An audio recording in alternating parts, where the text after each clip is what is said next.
Birinchi marta tandirda non yopib ko'rgan tajribamni sizlar bilan bo'lishishga harakat qilaman. Ishimizni xamir qorib olishdan boshlaymiz. 2 kilo unga 30 gram tuz, 20 gram shakar, 130 gram toplyonli masla, 8 gram dro'jja, 1 litr suvni quyib, o'rtacha qattiqlikdagi xamir qorib olamiz.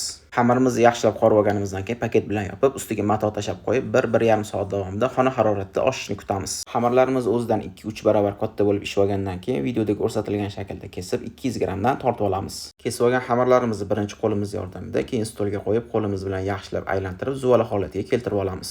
Barcha zuvalalarimizni bir xil holatda dumaloq qilib olganimizdan keyin ustini yopib qo'yib, yana 10-15 minutga tindirishga qoldiramiz. Zuvalalarimiz tinib olgandan keyin endi bularga shakl berishni boshlaymiz.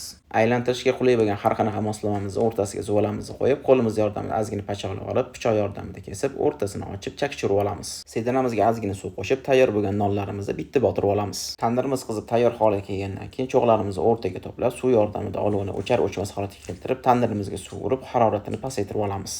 Tandirimiz non yopishga tayyor. Tandirda barcha teshiklarini yopib, nonimizni orqasidan ozgina suvlab olib yopishni boshlaymiz. Tandirga non yopishdagi ilmsizligim uchun nonlarni sal qattiqroq bosib olaman. Agar sizlar muloyimroq muomalada bo'lsanglar, nonlarning shakli bundan ham chiroyliroq chiqadi. Nonlarimizni yopib bo'lganimizdan keyin ustini nam mato bilan 5 minutga dimlab qo'yib, 5 minutdan keyin tandirda barcha teshiklarini ochib olamiz. Olovimiz sekin alanga olib, 10-15 minut davomida chiroyli bo'lib pishib oladi. Birinchi marta tandirga yopib ko'rgan nonlarimizni ko'rinishiga o'zingiz baho berishingiz mumkin. Professionallar tomonidan fikr va mulohazalar bo'lsa, kommentariyada yozib ketsa xursand bo'lamiz. To'liq retsept va gramajlar video ostida yozib qoldirilgan. Xato va kamchiliklar uchun ma'zur tutasiz. Vaqtingizga rozi bo'ling. Assalomu alaykum.